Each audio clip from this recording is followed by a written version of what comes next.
Bende kanisa mar jokopere jiwo josiasa mondo mi ochik itgi ne ywak ma bende chwal gi rowere mag jenzi kaka yo mar geng'o midhiero makidek bede pacho kae. Bende gijiwo rowere mondo mi ochwal ng'ur ma gin godo e yor kwe maonge dhi ataro machi. Ka jafo marwa Joja Oko miyowa ler mathoth yo wachni.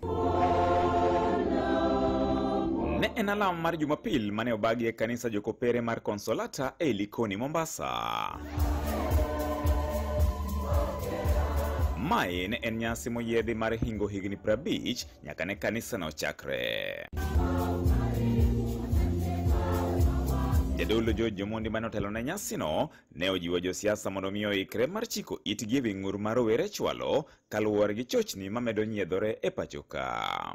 Ne josiasa ni nyaka wabed gi yo kendo gi paro matut kaka wakonyo jende. Nikech waloso chandruok mabiro. Onya bedo sani tungri matindo tindo, but en gima biro bet maduong' chieng' moro. Kaka wakawo thuolo matimo nonro mondo wang'e en ang'o minyatim ni rawere mondo ginwang' gibende yo mar kwe mar chunygi mondo gibed mamor na dier gine pinyni mondo gidag ngima maber. Rowere kotelnegi kod Winnie Okal gi Vincent Gori ne kata kamano jiwo rowere wetegi mondo mi otang' gi josiasa makidek tiyo kodgi. Siasa osechakre koni gi koni. Taneno ka rowere itiyo kodgi e yo marach. Koro nakoyogi kaka achiel kuomgi ni kik wayie ni josiasa gi ti kodwa marach.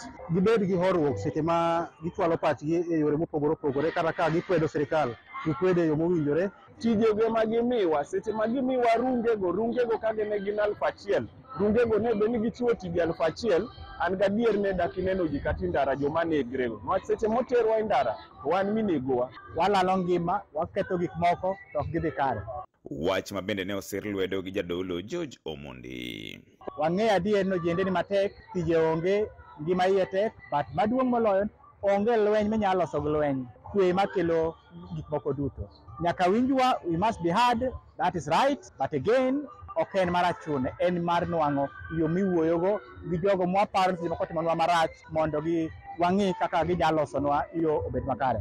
Giduto ne gipako okang' ma kanisa Consolata osegoyo e thuolo mar higni 50 nyaka ne ochakre. Ne wa celebrate Golden Jubilee. Koro en wach maber ahinya nikech the church is playing a very big role kuom kelo ji kamoro achiel. Nyasi machal kama biro timore kendo seche moko thothwa man kaendi biro bedo ka onge, lakini watu waseneno teko mar Nyasaye momiyo watime. Mar ariyo, waneno dongruok mang'eny mosetimore kanisa ni higni 50 mosekadhogo. Higni 50 nyaka kawuono, koro wase celebrate, koro wachako kwano 50+1. Koro wapenjo ka koro an kawuono a celebrate giga 36. Higni 50 mabiro bedo kan kanye.